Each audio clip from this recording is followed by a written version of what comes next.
चमकदार सूरज के नीचे राजमहल खड़ा है, जिसकी नक्काशी राजाओं और गौरव की कहानियां सुनाती है।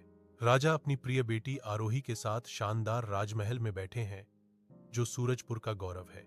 आरोही अपनी दृष्टि साझा करती है। उसकी आवाज कोमल लेकिन दृढ़ है। पिताजी, असली सुरक्षा तो लोगों की सेवा में है। राजा ध्यान से सुनता है। उसके ताज का भार भारी है, क्योंकि वह उसके शब्दों पर विचार करता है। राजा समझाते हैं कि एक राजकुमारी होने के नाते उसे अपनी सुरक्षा को भी प्राथमिकता देनी चाहिए। कर्तव्य और करुणा का एक मार्मिक मिश्रण हवा में लटका हुआ है, जो एक राजकुमारी के भाग्य को आकार दे रहा है। झुलसाने वाली धूप में एक प्यासा गांव गंभीर सूखे के खिलाफ संघर्ष कर रहा है। खेत फट जाते हैं और उम्मीद कम हो जाती है। अटल संकल्प से प्रेरित आरोही एक पुराने भूले हुए तालाब को साफ करना शुरू करती है। उसके कार्य विद्रोह की एक चिंगारी है। उसके फावड़े का हर झोंका हवा में धूल उड़ाता है, जो उसके अकेले श्रम का प्रमाण है।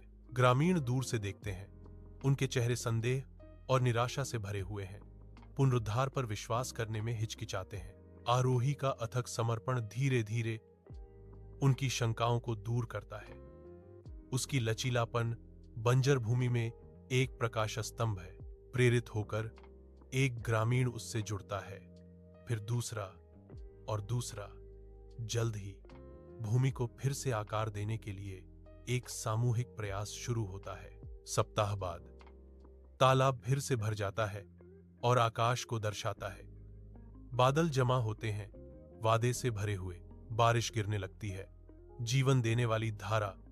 लोग नाचते हैं, आरोही की जीत का जश्न मनाते हैं। उस दिन से हर कोई आरोही को लोकप्रिय राजकुमारी कहता है।